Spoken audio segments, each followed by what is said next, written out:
today it's really just gonna be about, I mean, it's always about real life, but in real life this week. So this is February 2026. We're one day past the Super Bowl. And as I'm always trying to maintain authenticity, being truthful, this is what I want to discuss. So before I can launch into any topics, I have to be honest. Like, what's transpired in the last week or two has been troubling for me. And I'm not one who wants to delve in politics, this, that. No, I'm not interested. But I can't lie and say that what has been going on has not bothered me. Last week, a video was released from his account, whatever account it was, depicting,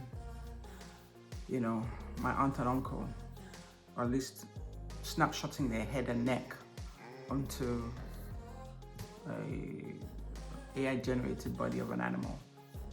And if you don't know, the rest of us know that has always been a reference point to refer us, people of complexion, as less than human animals. They'll do the thing where they'll throw the banana. And,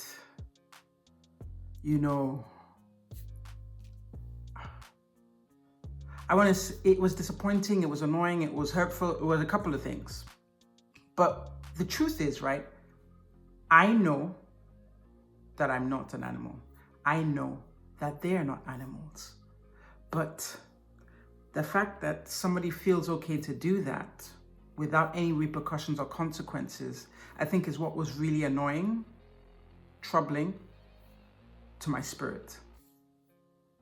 Then, I want to say over the last week or two, there's been a slow release. We're talking about the Epstein files forever, slow release of redacted files of the Epstein files. Portions of Epstein files have been released.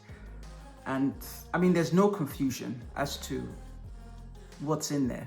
I mean, unless you choose to be confused, but there's no confusion as to the content of these files.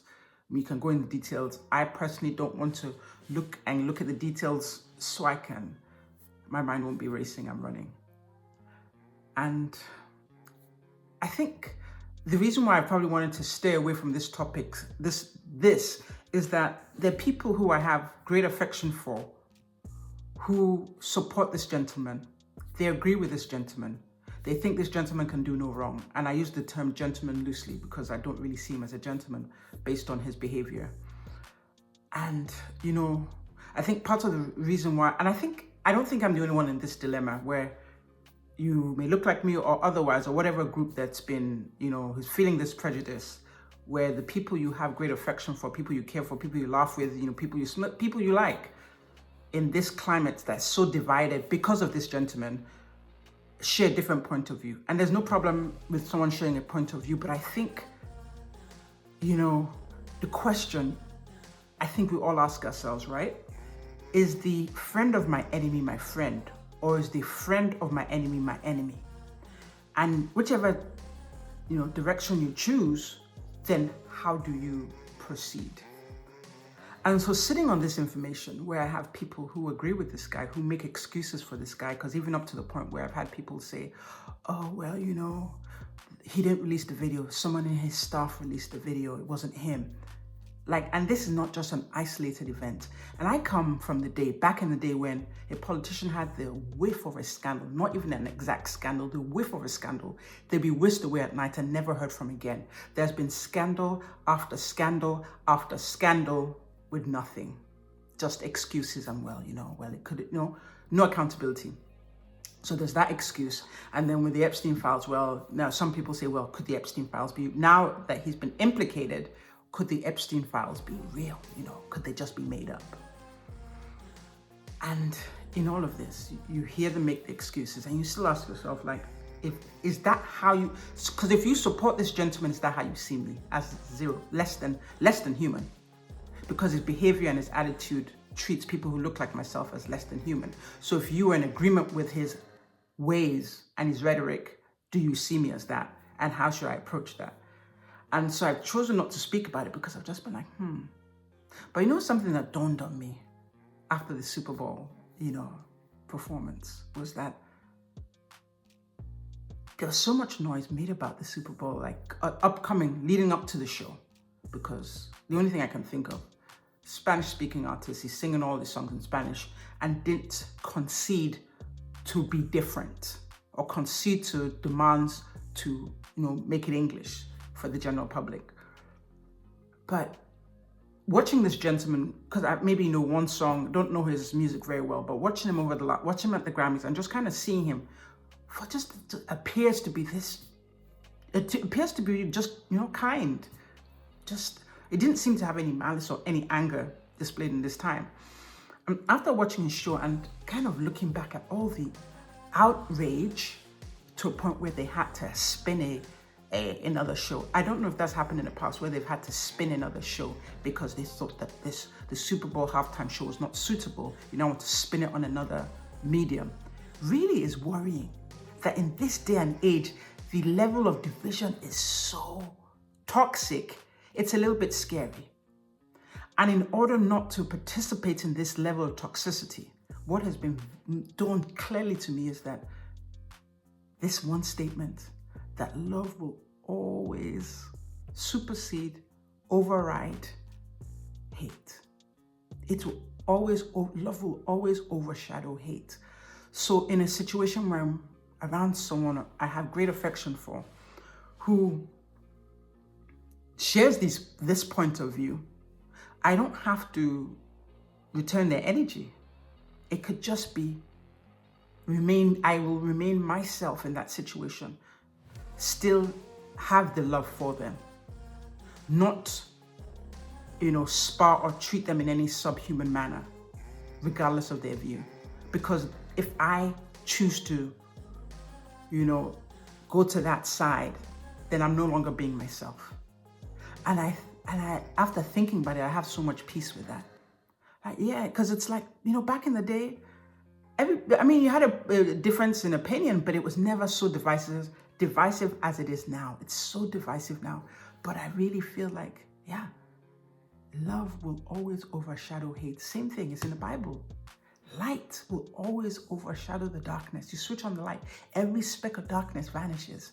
So I don't have to, I think the anger in me was, I don't want to say the surprise, but in my mind, what now? What next? I really like this person or persons.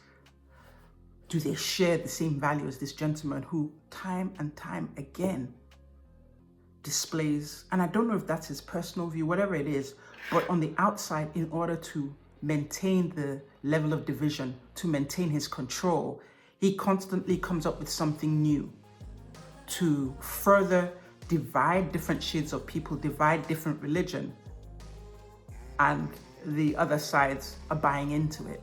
And I think what we need to do now is not heed to the madness. Don't heed to it. Don't follow it. Don't even pay it no mind. There are people that I have affection for that support, worship, whatever it is they have for him.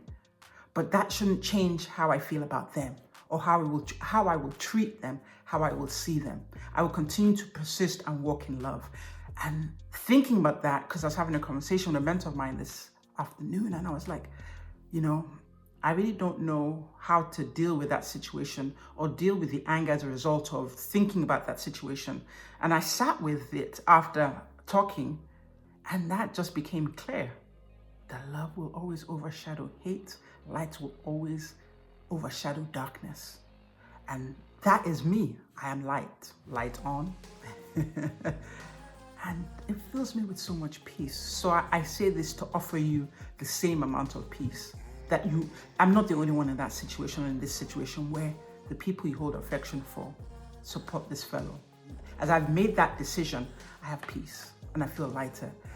And I don't feel angry about it anymore. And the anger, one would say, where's the anger from? The anger is from, I like you.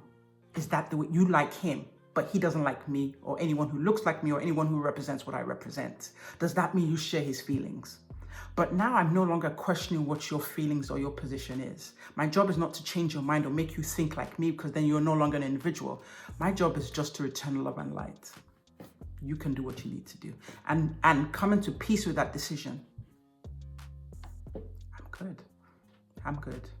I'm so good. So here in Ephesians 6, verse 12, for we wrestle not against flesh and blood, but against principalities and powers, against rulers of darkness of the world. So my battle is not with the next man. It's against principalities and powers. So let's sit with that and offer you peace and light.